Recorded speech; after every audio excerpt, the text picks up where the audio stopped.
Hey guys, and welcome back to another video. If you are new here, my name is Chera. Today we're going to be talking about finance. So if you're new here, I am a realtor in the Central Florida area. I'm also a social media content creator, and I help other realtors manage their content as well. And I'm a mom of two, cat mom. So if you're new, that is pretty much who I am, and that's the kind of content that I like to make on my channel. I also love to do a lot of lifestyle vlogging as well. Stick around, subscribe, like this video, share this video. But yeah, so today this video is going to be centered around people who are looking to purchase a home and maybe need some financial assistance or just help with managing their finances and getting their affairs in order so that they can present a very good profile when it comes to purchasing a home. So I have my notes here, and let's just get right into the video. So the very first tip that I have for you guys is to take a good look at your finances.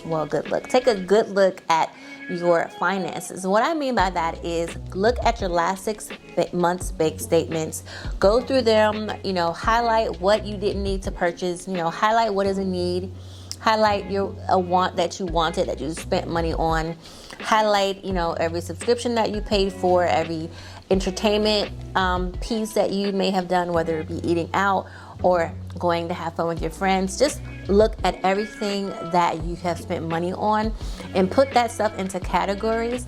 Once you place it into categories, you want to kind of X out the things that are unnecessary. By doing this, you're going to be able to see, one, how much money you're spending that you could be saving, and number two, it's going to really give you an idea on, okay, this is what I need to fix, this is what I need to stop doing, or I need to do more of this. Number two is, once you've done that, then you'll be able to create a budget. So I started listening to a book by Tiffany Aliche. She is the Budgetnista.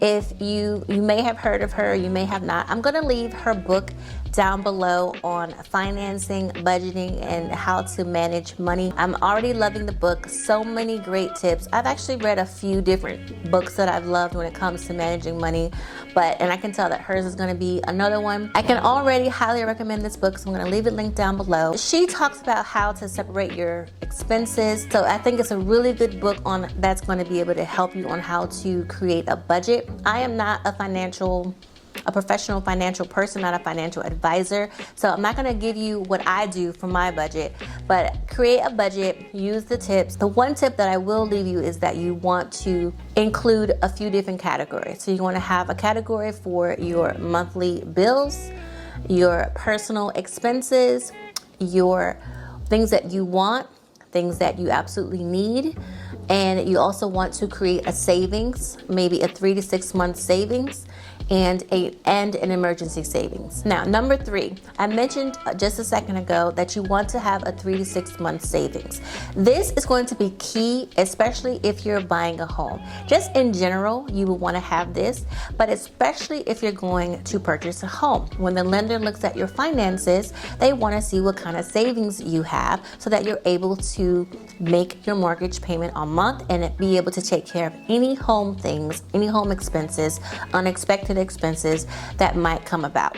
So having at least 3 months to 6 months savings, if you can do more, wonderful, but a minimum of 3 months to 6 months is the goal for what you want to have when you're going to be purchasing a home. Number 4, if you have debt, there's a few different ways that you can go about paying down that debt before you start your home journey, okay? You can have an amount allocated to come out of your paycheck every 2 weeks or however often you are paid, and put that money aside, and that money is what you will use to start to pay down your debt. It's important that you don't have things all coming out of the same time, and also making payments, splitting your payments, making bi-weekly payments on certain things is ultimately just going to help you, number 1, to make your payments on time, but number 2, it's going to make things a little bit easier for you when you're making those payments, especially if you have a smaller budget. So we looked at our finances, we created a budget, we know what it is we're going to do, we have our money being split up and coming out into certain accounts, and we're working on our savings account. So once you have kind of established this and you've paid down your debt, or you paid off your debt, now is going to be the time where you can enter into starting to get pre-approved for a loan. Now, the reason why all of those steps is important is because when it comes to the lender, they're going to be looking at one key factor, which is your debt to income ratio. This factor, along with your credit score, which is affected by your debt, okay, and your income, which is why we need your income to be stable. You want to have at least 2 years of stable income. Even if it's in the same industry, that's fine. But if you maybe, work in the retail industry for 6 months and now you're doing, I don't know, now you're a doctor, that's going to be, you're going to have to explain that. So 2 years of stable income within the same industry. Okay, so they're going to be looking at that, your credit, and then your debt to income ratio. These are not the only factors, but these are the top 3 factors, in my opinion, that your lender is going to look at in order to, sorry guys, the sun is just like coming in. Okay, that's better. These are the top, I'm sorry guys. These are the top 3 items, in my opinion, that your lender is going to be looking at in order to pre-approve you and also tell you the amount that you were pre-approved for. One thing you don't want to do is, going to shop for houses, 1, not knowing how much you can afford, or 2, looking at houses that are way over what you can actually afford. It's just going to lead to heartbreak and disappointment, okay? Trust me, I have already been down this road with clients, so I know this to be true. And also even myself, when I first started, before I purchased my house, it's a very exciting time. You're buying a house. That's such an accomplishment. That's something to be proud of, and we work so hard for it. So we're excited, but doing it right is very important for you to be able to be successful. A few final tips that I want to share with you guys is reviewing your own credit report before a lender looks at it. So you want to review it, number 1, to make sure that the information is correct, and number 2, to make sure that any deals that you've made with creditors, that they have done their part as far as maybe removing, negative remarks or showing the account is paid off, like those types of things. You want to make sure that you're reviewing your credit report. I would say at least every 3 to 6 months, at least, review it every year. Like, everybody should be doing that.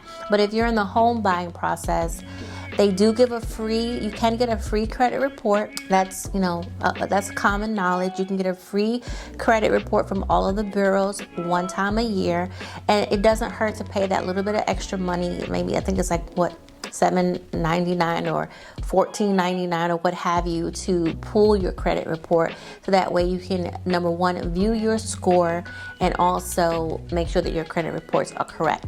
One other quick note is that Credit Karma, lenders do not use Credit Karma. They will pull your credit report from one of the 3 credit bureaus, okay? So Credit Karma is, number 1, not accurate. You need to be pulling your credit report and looking at your score from My FICO, from the FICO site. I'll leave the site on the screen here.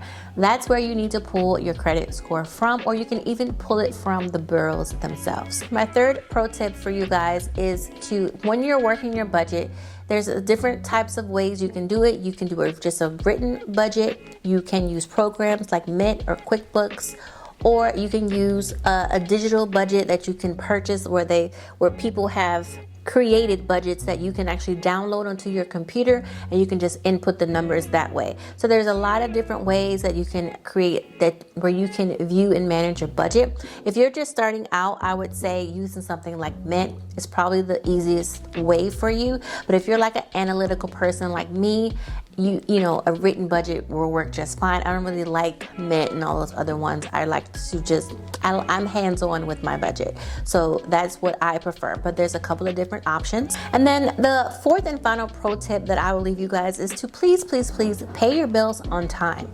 Okay, so this is just going to be key for when you go to apply for a loan. They want to see that you made your payments on time, that you're responsible, that you're low risk. And so by paying your bills, this is going to show them that. The lender that you choose also should be able to look at your file and be able to tell you what it is that you need to fix. And by all means, don't just go with the first lender. You want to shop around with at least 2 or 3 lenders. So guys, I hope that was a wealth of information for you. Hope that it was informative, and I hope that you guys learned something. If you did, leave me some comments down below letting me know what you thought or what it is that you're doing, what your struggles are with your finances. Let's help each other. This is a community. If you guys have personal questions for me, please feel free to reach out to me. My contact information is below. Other than that, I will see you guys in my next video. Thank you so much for watching. I'll see you guys later. Bye.